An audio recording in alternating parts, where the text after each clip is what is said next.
Welcome back to Quick Bits, covering the week of November 13th to November 17th. I can't believe it's November, but we need to talk about all kinds of Murdaugh wildness. What's going on with Kouri Richins and that Netflix cheer lawsuit against Coach Monica getting dropped?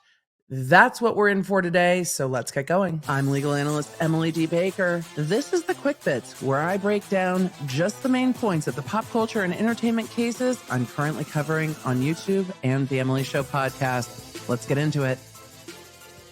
First, on the Emily Show podcast, I break down the dismissal of the lawsuit against Coach Monica from Navarro Cheer, which many of you know from Netflix's 2-season program Cheer.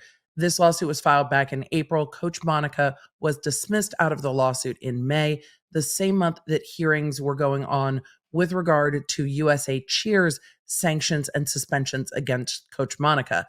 Those were just cleared in November of 2023, and Coach Monica spoke out about it on social media with very strong words for USA Cheer and how long it took them to interview her and to clear her name in this entire process. The lawsuit filed by former Navarro cheerleader Maddie Lane is still going forward as to the university and another former cheerleader who she has accused of assault.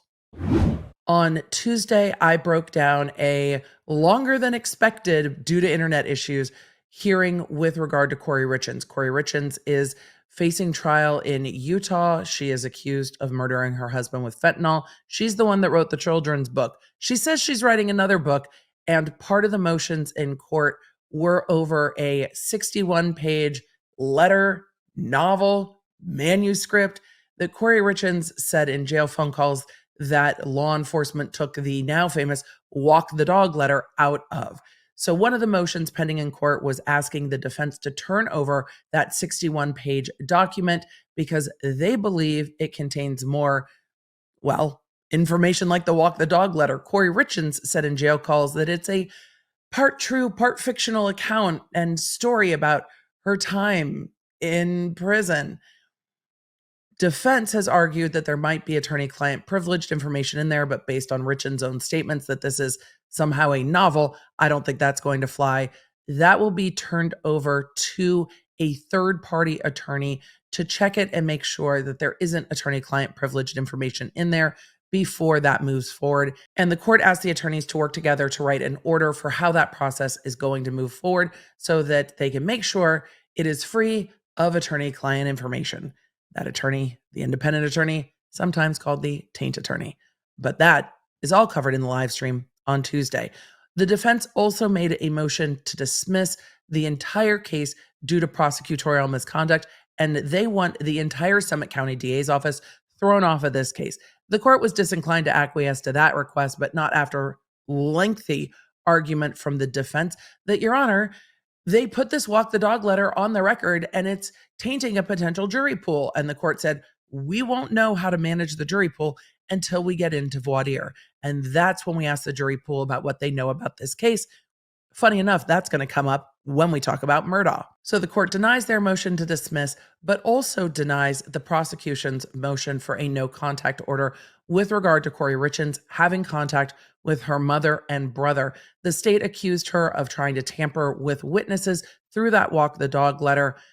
Kouri Richins said herself that that was just a fictional account, and her attorney said, Your Honor, it's not witness intimidation. She's just asking them to remember very specific things. The court has said basically the shit's out of the horse on this one. You know what she's saying. Her calls are monitored, and she has multiple other civil lawsuits, and she could be deeply prejudiced in those suits if she's not allowed to have communications with her mother and brother because of the multitude of civil lawsuits that are also going on. So the court did not grant that no contact order that the state asked for, and the state is going to have to continue monitoring all of her jail communications, which they're doing. Finally, on Thursday's live stream, we covered all of the Murdaugh wildness, including breaking news that Judge Newman has recused himself off of the motion for new trial.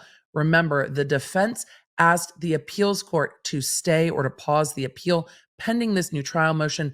The appeals court agreed, sent a new trial motion back down to the state court to be heard before Judge Newman. The defense made their motion accusing clerk of court Becky Hill of tampering with the jury. The state responded, denying those allegations and pointing out that many of the jurors never saw those conversations. And even if they had, that their verdict was not impacted by the things Courthouse Becky is accused to have said. While that was pending, the defense made a motion to the state Supreme Court asking that the state Supreme Court remove Judge Newman not only from the motion for a new trial, but from all Murdaugh trials. The state Supreme Court denied that motion on November 15th, saying that the motion as to Judge Newman with regard to the new trial motion is moot because Judge Newman has voluntarily recused himself off of that new trial motion and agreed that another judge should handle that motion. And the Supreme Court denied the motion as to all the other pending Murdaugh matters. That didn't slow down Team Murdaugh because on November 16th, they filed another motion to have Judge Newman recuse himself off of all Murdaugh trials.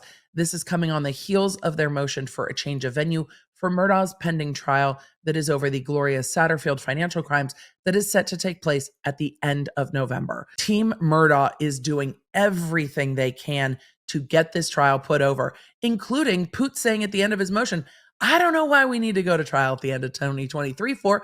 What's everybody in a big hurry for? We will see if that hearing goes to trial because after this recording, there is going to be another court hearing for Murdaugh that will not be included in this Quick Bits, but I will be keeping you up to date on. So you need to stay in the loop with the Lawnerd app. Go to lawnerd.app.com because we should have live trial coverage starting at the end of November and be back in South Carolina with Murdaugh, Judge Newman, Poot, Jim, Barber, Creighton, Metters, and the rest of them for the Satterfield financial trial. And I will see you in the next one. For deep dives into the stories that I covered here, you can find them on my YouTube channel at The Emily D. Baker and The Emily Show podcast. I stream every Tuesday and Thursday. The podcast goes live on Wednesdays. And if you want to stay in the loop with everything I'm doing, receive the fastest notifications out there, and get more Law Nerd community, join me at lawnerdapp.com, our free app for iOS and Android.